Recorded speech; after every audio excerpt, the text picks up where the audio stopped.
Welcome to queen. ప్రతిసారి ఒక సరికొత్త ఇన్స్పిరేషన్తో మీ ముందుకు వస్తున్న క్వీన్లో ఈరోజు మనతో పాటు అందరికీ తెలిసిన వారే, పరిచయం అక్కర్లేని పేరు వనజ రామశెట్టి గారు ఉన్నారు.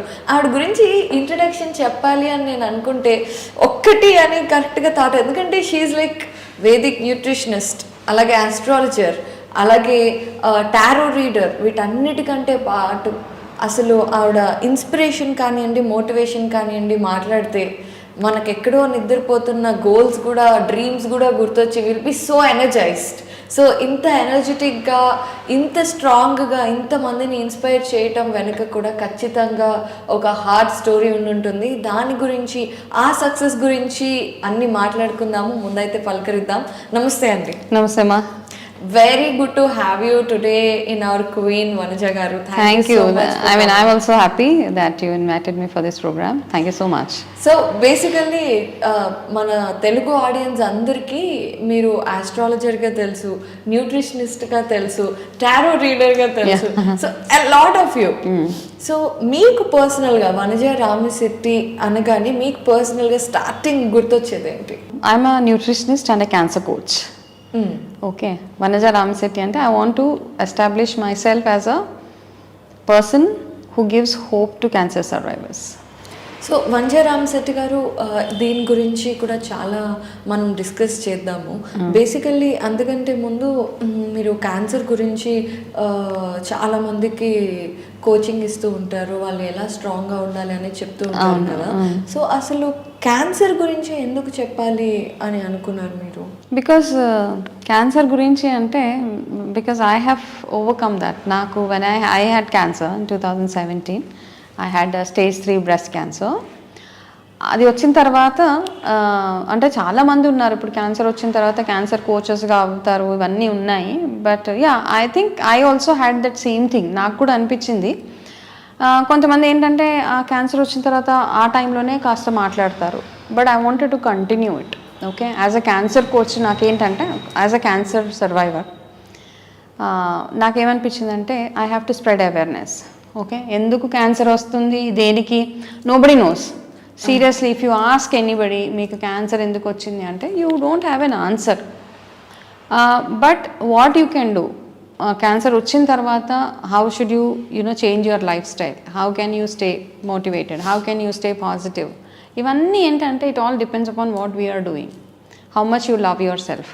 మిమ్మల్ని మీరు ఎంతగా ఇష్టపడతారో, మీ లైఫ్లో ఇంకా ఏదైనా చెయ్యాలి అనే ఒక ఆశ ఉంటే తప్పిస్తే మనము ఏదైనా చేయలేము. అలా అనిపించింది నాకు. అనిపించి దెన్ నేను అనుకున్నాను, సరే ఈ క్యాన్సర్ వచ్చి తగ్గిన తర్వాత వాట్ నెక్స్ట్, ఏం చేద్దాము. I had lot of options to do.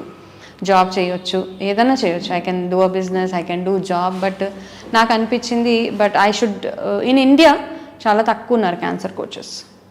Okay, cancer coachings ఇక్కడ ఇండియాలో చూసుకుంటే చాలా తక్కువ ఉన్నారు. In other countries you see lot of cancer coaches. ఇక్కడ చాలా తక్కువ ఉన్నారు. అదొకటి తక్కువ ఉండడం పక్కన పెట్టేస్తే నాకు అనిపించింది there should be something meaningful which I need to do. మీనింగ్ఫుల్గా ఏదైనా చేసి నాకు end of the day I should be happy and satisfied with what I'm doing. So coming to it, very very happy to see you successfully. అసలు క్యాన్సర్ని survive అవడం అనేది, మనం survive అయిన తర్వాత బయటకు వచ్చిన తర్వాత మాట్లాడడం వేరు. ఆ ఫేస్ అనేది చాలా డిఫికల్ట్గా ఉంటుంది.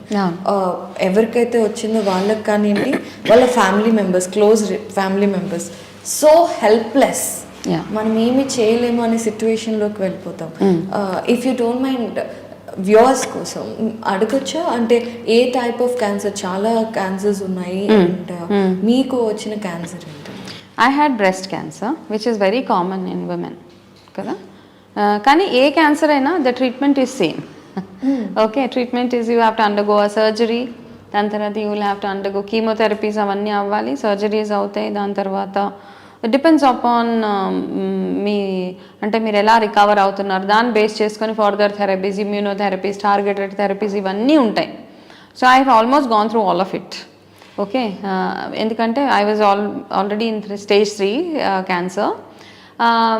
So I had to go through all these cycles అనమాట, కీమోథెరపీస్, రేడియేషన్స్ ఇవన్నీ చేయాల్సి వచ్చింది. సో చేశారు. there's no, I mean, I am happy to speak about it. Actually stage 3 మన ఉమెన్కి ఉండే మోస్ట్ కామన్ క్యాన్సర్ వచ్చేసి బ్రెస్ట్ క్యాన్సర్. అయితే చాలా మందికి మనం ఎందుకు ఇక్కడ వెనుకపడిపోయి ఉంటే క్యాన్సర్ గురించి అవేర్నెస్ లేక మనకి, ఎందుకంటే మనం అందరూ చాలామంది ఎడ్యుకేటెడ్ ఉమెన్కి బ్రెస్ట్ క్యాన్సర్ వస్తుంది, కానీ అది బయటపడేది ఎప్పుడు అంటే స్టేజ్ 3 స్టేజ్ 4లో ఉన్నప్పుడే ఫైండ్ అవుట్ చేయగలుగుతున్నాం. What you said is completely wrong. అంటే అవేర్నెస్ ఇవన్నీ కాదు అసలు. స్టేజ్ 3లో ఏ క్యాన్సర్స్ మనకి 4th స్టేజ్ అట్లా డయాగ్నోజ్ అవుతాయంటే సంథింగ్ ఇంటర్నల్ అనమాట. ఓకే, లైక్ లంగ్ క్యాన్సర్స్ ఇట్లాంటివి ఎప్పుడన్నా లాస్ట్ స్టేజెస్లో బయటపడతాయి. కానీ ఏంటంటే ఈ బ్రెస్ట్ క్యాన్సర్స్ అన్నది లంప్స్, ఆల్రెడీ యు నో ఆ lump how it looks like కదా. మన బ్రెస్ట్లో చిన్న లంప్ ఉంది అంటేనే ఇట్స్ అ వార్నింగ్ సైన్ మనకి, go and get it checked అనేసి. సో మనం ఏం చేస్తామంటే చాలామంది ఆడవాళ్ళలో ఉన్న ప్రాబ్లం నేను అదే మిస్టేక్ చేశాను, ఏం కాదులే నార్మల్ అనేసి. లంప్స్లో కొంచెం సిస్ట్స్ కూడా ఉంటాయి ఒక్కొక్కసారి. మనము రెండింటి మధ్యలో కంపేర్ చేసుకుని ఓకే నాకు వచ్చిన సిస్టే అనేసి ఒక మనమే ఆన్సర్ చెప్పేసుకొని we don't go to a doctor దగ్గరికి వెళ్ళకుండా ఏదో పిచ్చి పిచ్చి హోమ్ రెమెడీస్ లేకపోతే మామూలు ఎవరి దగ్గరికి వెళ్ళి ఓకే అలా వెళ్తాం. So most of them what they do is వాళ్ళ గ్రాండ్ పేరెంట్స్ అలా వాళ్ళతో మాట్లాడతారు. వాళ్ళు అంటారు ఏం కాదు ఏం పర్లేదని. వాళ్ళకి ఏంటంటే వాళ్ళు హెల్తీగా ఉంటారు, వాళ్ళకి తెలియదు కదా. పెద్దవాళ్ళు ఏం చెప్తారంటే ఓకే బ్రెస్ట్లో లంప్ అంటే వస్తుంది ఒక్కొక్కసారి, ఏం వరీ అవ్వద్దు, ఓకే బిఫోర్ మీ పీరియడ్స్ టైంలో అలా ఒక్కొక్కసారి కొంతమందికి ఉంటుంది ఆ సిమ్టమ్. అట్లా అని ఇవన్నీ ఆలోచించేసి అంటే యూ డోంట్ గో ప్రాపర్ డయాగ్నోసిస్కి వెళ్ళరు చాలామంది. మనకెందుకు వస్తుందిలే, మనకెందుకు వస్తుంది, ఏమి రాదు, ఐఎమ్ హెల్దీ, ఐఎమ్ హ్యాపీ, అదొకటి. ఒకవేళ క్యాన్సర్ అయితే ఫ్యూచర్ ఏంటి, కీమోథెరపీ చేస్తారు, లేకపోతే నా ఫ్యామిలీ ఏమైపోతుంది, లేకపోతే ఇన్ని ఆలోచనలు ఉంటాయి. అండ్ అందరూ భయపడిపోయేది క్యాన్సర్ అనగానే ఫస్ట్ భయపడిపోయేది కీమోథెరపీకి. క్యాన్సర్ గురించి బాధపడరు ఎవరు. అంటే ఈ కీమోథెరపీ ఫియర్ ఎంత పెట్టేశారంటే జనాల్లో, నిజంగా ఎవరైనా కానీ కీమోథెరపీ అనగానే ఒకలాంటి టెర్రర్ అనమాట. అమ్మో కీమోథెరపీనా అంటే ఏమవుతుంది, నాకు జుట్టు ఊడిపోతుంది, నాకు ఇలా అవుతుంది. జుట్టు గురించి ఎందుకు ఆలోచించాలి? Why are not thinking about your life? మీరు బ్రతికి ఉండడం ఇంపార్టెంట్. మీ ఊడిపోయిన జుట్టు మళ్ళీ పెరుగుతుంది, మీకు ఏదైతే సైడ్ ఎఫెక్ట్స్ ఉన్నాయో everything is manageable, all side effects are manageable. భయపడిపోయి ఇలా చేస్తారేమో, లైన్ ఆఫ్ ట్రీట్మెంట్ ఏంటి 10 మందితో మాట్లాడి గూగుల్ సెర్చ్ చేసేసి మీకు ఏదైనా సిమ్టమ్ ఉంటే ఇమీడియట్గా డాక్టర్ దగ్గరికి వెళ్ళండి. గూగుల్ సెర్చ్ లేకపోతే ఎవరెవరినో 10 మందిని అడగడం, this not the right way of dealing with your disease which I did. నేను చేశాను కాబట్టి ఇంత స్ట్రాంగ్గా చెప్తున్నాను. Don't do the same mistake which I did.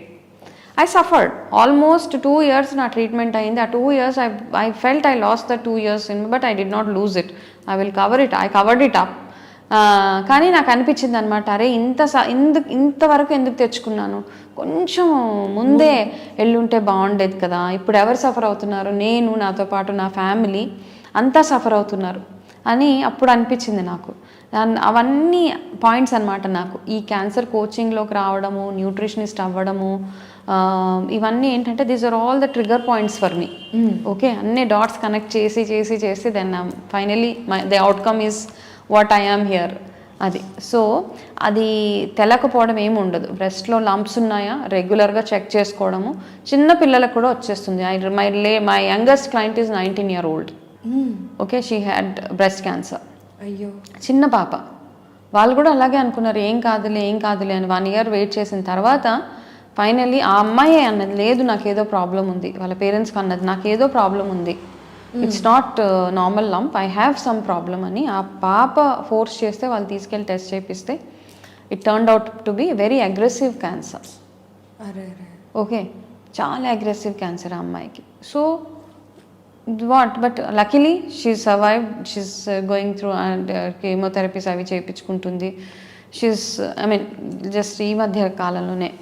మిగతా వాళ్ళు ఓకే ఏజ్డ్ 40+, 50+, 60+ ఉన్నారు అందరూ. At every stage there is a risk of cancer. ఇప్పుడు ఉన్న జనరేషన్, ఇప్పుడున్న కండిషన్స్కో చిన్న పుట్టిన పిల్లల నుంచి 90 years, 100 years వాళ్ళ వరకు ఏదో ఒక రకంగా ఏదో ఒక పార్ట్కి మనకి క్యాన్సర్ వచ్చేస్తూనే ఉంది. సో దాన్ని ఇగ్నోర్ చేయడం, అండ్ ఏ క్యాన్సర్ అయినా మనకి బాడీ చెప్తూ ఉంటుంది indication something is going wrong, something is but we ignore. ఇంట్యూషన్ని నమ్మాలి. ఎస్, మనం ఇగ్నోర్ చేసేస్తాం. అబ్బా ట్రీట్మెంట్కి వెళ్ళాలి, అబ్బా హాస్పిటల్కి వెళ్ళాలి, నా ఫ్యామిలీ అయిపోతే ఒకవేళ నాకు ఈ రోగం వచ్చి ఉంటే దీని తర్వాత ఈ ట్రీట్మెంట్ చేసి దీనికి ఇన్ని డబ్బులు ఖర్చు పెట్టాలి, ఇలా ఆలోచించే వాళ్ళు కూడా ఉన్నారు. నాకు వచ్చిన రోగాన్ని అంటే కొంచెం ఒక సాక్రిఫైస్ మోడ్లోకి వెళ్ళిపోతారనమాట, నేను ఇలాగే చచ్చిపోతాను అలాగా.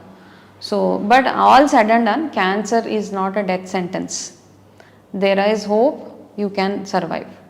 ఇది ఒక్కటే నమ్మితే, అంటే మిమ్మల్ని మీరు ఇష్టపడి, మీ ఫ్యామిలీ మీకు కావాలి, మనని మనం ఇష్టపడి, లవ్ యువర్ సెల్ఫ్ అంట, ఇవన్నీ చేసి మనకంటూ ఒక గోల్, మనం ఏదన్నా ఒక అచీవ్ చేయాలని ఇవన్నీ ఉంటే కనుక definitely will fight it out.